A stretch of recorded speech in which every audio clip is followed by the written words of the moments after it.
Bismillahirrahmanirrahim. Assalamualaikum warahmatullahi wabarakatuh.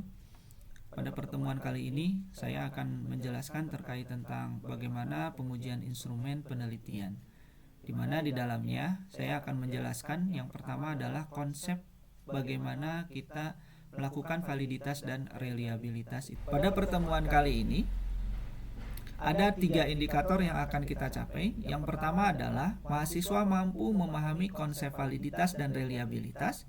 Yang kedua adalah mahasiswa mampu menghitung validitas dan reliabilitas.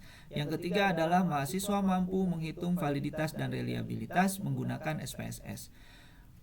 Dalam indikator ini ada 3 yang memang kita jadi fokus utama. Yang pertama adalah kita harus memahami konsepnya. Terus yang kedua, kita harus mampu bagaimana menghitung. Dan yang ketiga, kita harus bisa menghitung tapi kita menggunakan bentuk SPSS. Jadi intinya pada pertemuan kali ini kita akan mencapai ketiga indikator ini. Nanti akan dibagi 3 video ya, indikator pertama, indikator kedua, sama indikator ketiga. Oke. Yang pertama adalah ketika kita mau menguji terkait tentang instrumen penelitian, maka kita harus paham dulu apa sih sebetulnya instrumen penelitian. Nah, instrumen penelitian itu adalah suatu alat yang memenuhi persyaratan akademis sehingga dapat digunakan sebagai alat untuk mengukur suatu subjek, ukur atau mengumpulkan data mengenai suatu variabel penelitian. Nah, di sini kita akan membahas terkait tentang instrumen ini. Apa sih instrumen? Instrumen itu adalah alatnya. Jadi dalam penelitian itu kalau kita mau meneliti, maka kita harus paham alat apa yang akan kita gunakan dalam suatu penelitian tersebut. Sehingga kita dengan alat ini kita akan mendapatkan suatu data untuk kita olah sehingga menjadikan hasil kesimpulan dari suatu penelitian itu sendiri. Jadi intinya adalah instrumen itu adalah alatnya. Jadi alat ukur yang akan kita gunakan dalam suatu penelitian. Nah, sebagai contoh seperti ini. Kita punya penelitian, kita mau mencari bagaimana hubungan antara contohnya kemampuan resiliensi, contohnya matematis, dengan motivasi peserta didik, contohnya. Oke. Nah, dalam suatu instrumen penelitian, ketika kita mau menentukan instrumen apa yang kita gunakan, maka kita harus paham dulu variabel penelitian. Artinya variabel penelitian itu adalah suatu bentuk yang memang kita mau teliti dalam penelitian tersebut. Nah, sebagai contoh di sini, hubungan antara kemampuan resiliensi matematis dengan motivasi peserta didik itu, kita mau melihat bagaimana kemampuan dari resiliensi matematisnya. Nah, ini berupa variabelnya. Terus yang kedua, kita mau melihat juga bagaimana motivasi dari peserta didik itu sendiri. Nah, ini berarti variabel yang kedua. Nah, maka di sini ada 2 variabel. Yang pertama adalah kemampuan resiliensi matematis dan yang kedua adalah motivasi. Nah, dalam instrumen penelitian, maka kita harus menentukan variabel terlebih dahulu. Tadi ada 2 variabelnya. Maka kita harus melihat alat apa yang digunakan, instrumen apa di sini gitu. Untuk melihat dari kemampuan resiliensi matematisnya. Nah, dalam konteks ini, maka instrumen yang digunakan adalah berupa angket. Nah, ini namanya instrumennya yang digunakan. Itu adalah angketnya, alat ukurnya. Ini adalah alat ukur untuk mengukur kemampuan resiliensi matematis. Terus yang kedua adalah motivasi. Nah, motivasi ini kita harus menentukan instrumennya apa. Gitu. Atau alat ukurnya untuk mengukur motivasi itu apa? Itu angket juga sama. Jadi kita menyebarkan suatu angket sehingga kita tahu bagaimana sebetulnya tingkat dari motivasi peserta didik itu sendiri. Nah, nanti dari olahan ini akan mendapatkan sebuah data dan ini juga akan mengolah sebuah data. Gitu. Nah, data ini yang akan diolah dalam statistika. Tapi sebelum itu, ya, kita harus mengukur dulu bagaimana sebetulnya instrumennya. mengukur dulu apakah valid atau tidak gitu. Jadi instrumen-instrumen yang ada di sini itu harus kita tentukan valid atau tidak gitu. Reliable atau tidak gitu. Nah, pertemuan kali ini itu kita akan menghitung bagaimana instrumen tersebut valid atau tidaknya dan reliable atau tidaknya. Apa tujuannya? Tujuannya untuk melihat apakah alat ukurnya itu sesuai atau tidak. Oke. Nah, berkaitan hal tersebut, maka kita harus paham jenis-jenis dari instrumen penelitian terlebih dahulu gitu. Yang sering digunakan sebetulnya jenis-jenis instrumen itu apa aja gitu. Kalau tadi ini ada berupa angket ya, ada berupa angket, ini juga ada berupa angket. Nah, sebetulnya bukan hanya angket saja yang bisa digunakan dalam instrumen penelitian. Oke, nah di sini ada jenis-jenis instrumen penelitiannya. Yang pertama adalah bisa berupa tes, gitu.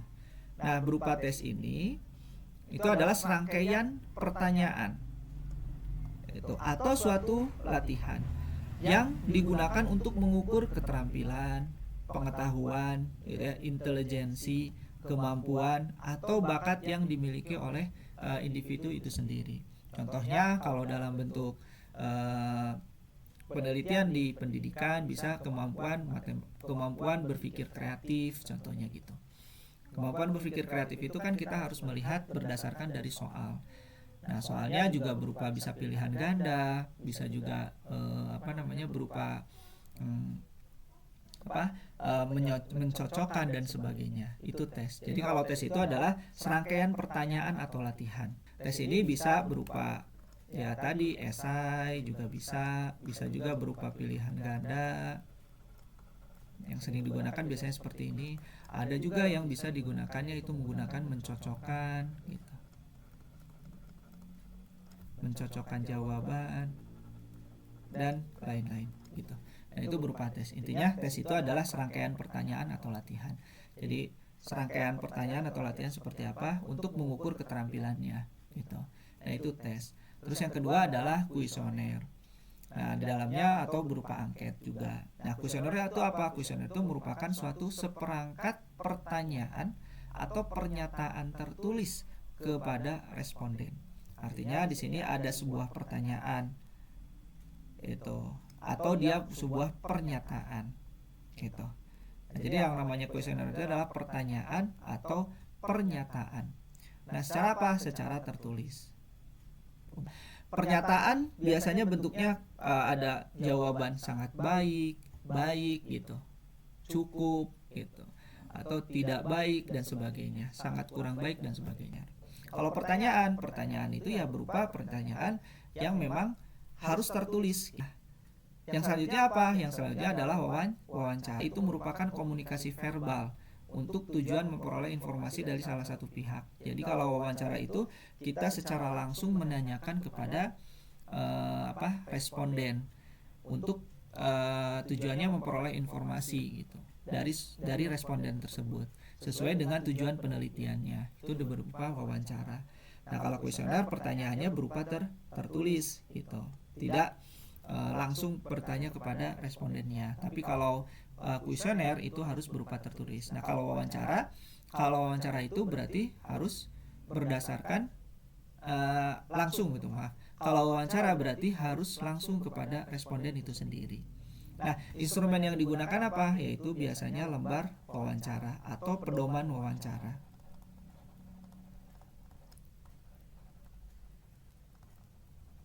Itu.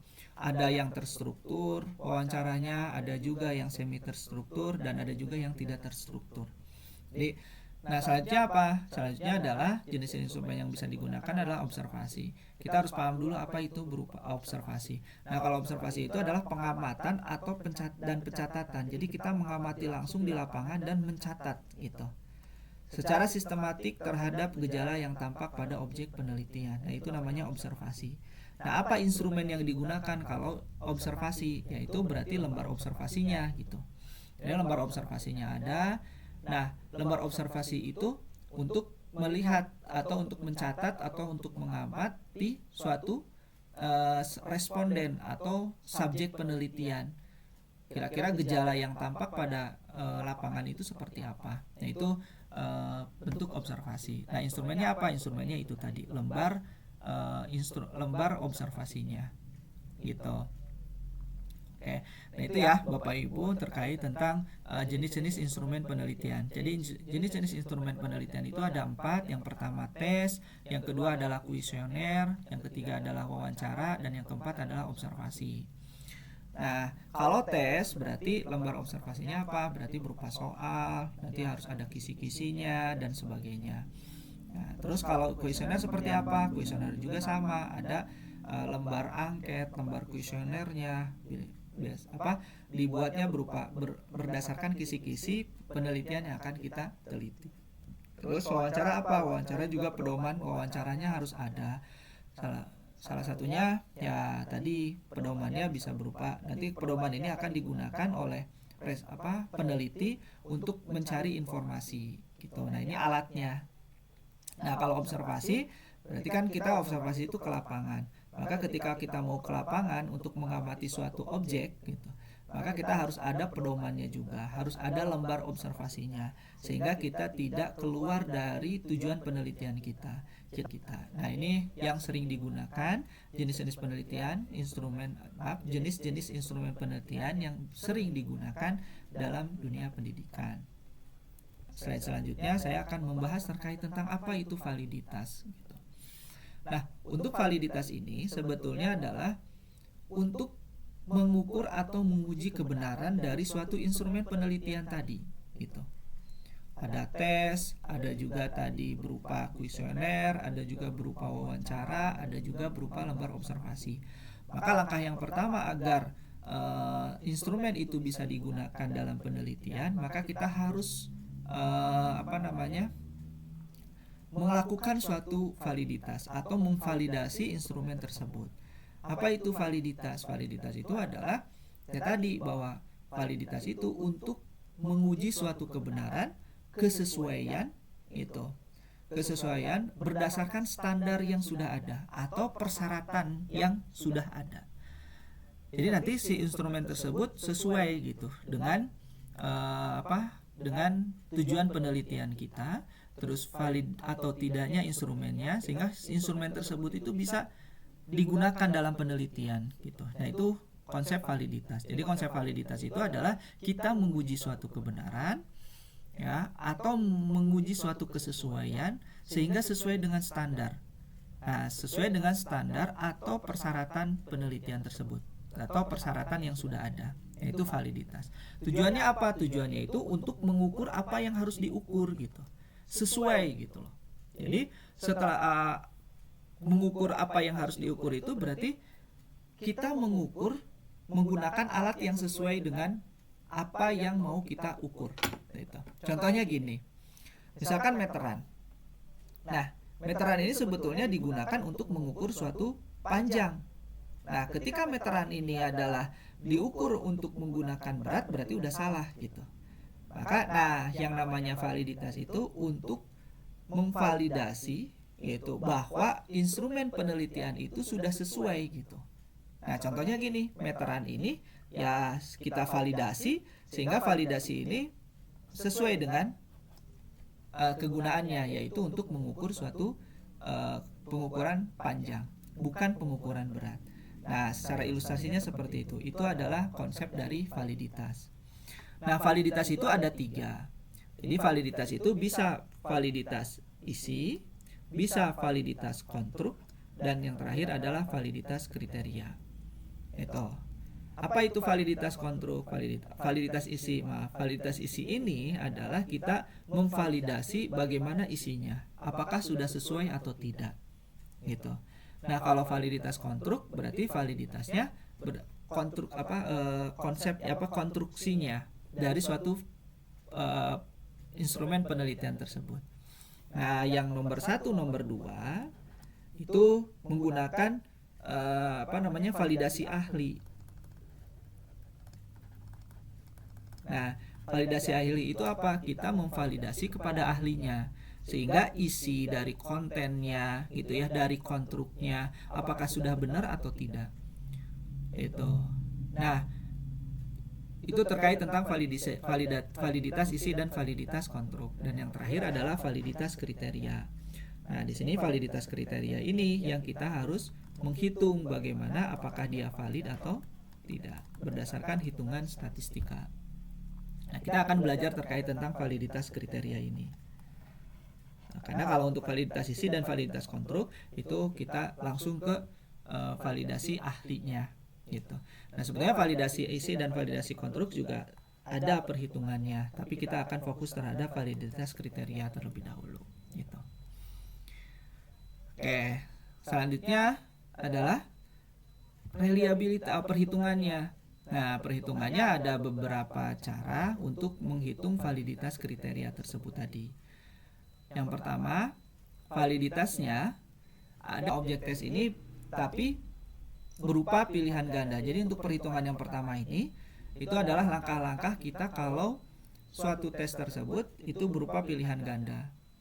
Ya, seperti contohnya ya tadi pertanyaannya A B C D itu multiple choice gitu ya. Terus atau benar atau salah, atau juga menjodohkan atau matching gitu ya. Apa tadi yang tes itu yang memasangkan dengan jawabannya gitu. Nah, atau dalam secara garis besarnya adalah skornya itu dikotomi. Apa itu skor dikotomi? Skor dikotomi itu dia hanya terdiri dari dua saja, 1 dan 0 gitu. Itu skor dikotomi. Nah, kenapa skor 0? Kayak contoh pilihan ganda. Kalau pilihan ganda itu hanya ada benar dan salah. Nanti benar itu kita misalkan angka 1, yang salah itu adalah angkanya 0. Terus kalau pernyataan yang hanya menyatakan benar atau salahnya, nah benar salah juga sama. Berarti benar itu bernilai 1, salah itu bernilai 0. Menjodohkan juga sama. Ketika menjodohkannya salah, berarti dia bernilai 0. Ketika menjodohkannya itu benar, maka dia bernilai 1. Nah, langkah-langkahnya adalah kita harus persiapkan tabel terlebih dahulu, terus nanti kita menghitung R hitungnya, setelah itu menghitung R tabel gitu. Nanti R tabel ini sudah disediakan, biasanya seperti itu. Ya, dengan derajat kebebasannya N dikurangi 2. Terus membuat kesimpulan. Nah, nanti kalau R hitung dan R tabelnya tergantung dari ini. Jadi kalau R hitungnya lebih besar daripada R tabel, maka dia itemnya itu valid. Ya, selain dari rumus ini, kita juga bisa menggunakan rumus ini, yaitu namanya produk momen. Nah, kita akan terfokus di bagian ini karena banyak yang digunakan gitu dalam penelitian gitu. Maka kita akan terfokus kepada perhitungan ini. Nah, perhitungan untuk produk momen ini adalah pengujian validitas berbentuk esai atau angket. Gitu. Jadi kalau ada soal tes berupa esai, ya berarti kita bisa menggunakan rumus produk momen ini untuk menghitung validitas atau validitasnya. Atau isian fill in, yaitu merupakan tes dengan skor kontinum. Jadi kalau kontinum itu ya skornya tidak terbatas gitu, tidak terhingga. Nah, itu bisa menggunakan rumus ini untuk menghitung validitasnya. Langkah-langkahnya apa? Hampir sama dengan nilai yang sebelumnya. Itu bisa persiapkan tabel, menghitung R hitung, R tabel dengan derajat kebebasannya yang dikurangi 2. Setelah itu membuat kesimpulan gitu. Jika R hitung lebih besar daripada R tabel, maka item itu valid. Tuh, nanti untuk ini saya akan menjelaskan di video yang lainnya gitu. Oke, selanjutnya apa reliable? Setelah kita tahu bahwa setiap soal itu valid atau tidak, gitu ya, maka kita harus menghitung juga reliabilitasnya seperti apa. Nah, tujuannya apa? Tujuannya itu reliabilitas itu ketika kita memberikan tes itu memiliki nilai kekonsistenan yang sama. Gitu. Nah, kalau dilihat dari bentuk ini adalah reliabilitas berasal dari kata reliability. Berarti sejauh mana hasil suatu pengukuran dapat dipercaya. Jadi pengukuran tersebut itu bisa dipercaya atau tidak. Nah, suatu hasil pengukuran dapat dipercaya apabila dalam beberapa kali pelaksanaan pengukuran terhadap kelompok subjek yang sama diperoleh hasil pengukuran yang relatif sama. Ini yang namanya reliability. Ini adalah untuk ini. Jadi ketika tingkat pengukuran dapat dipercaya atau tidaknya, ya kita harus menghitung beberapa kali pelaksanaan pengukuran terhadap kelompok subjek yang sama. Jadi ketika tes tersebut reliable, maka tes tersebut akan memiliki kekonsistenan yang sama atau relatif nilainya akan sama ketika diteskan kepada subjek yang berbeda lagi gitu. Tapi konsisten dia, pasti nilainya akan sama. Nah, suatu tes dikatakan reliable jika selalu memberikan hasil yang sama bila diteskan pada kelompok yang sama pada waktu atau kesempatan yang berbeda.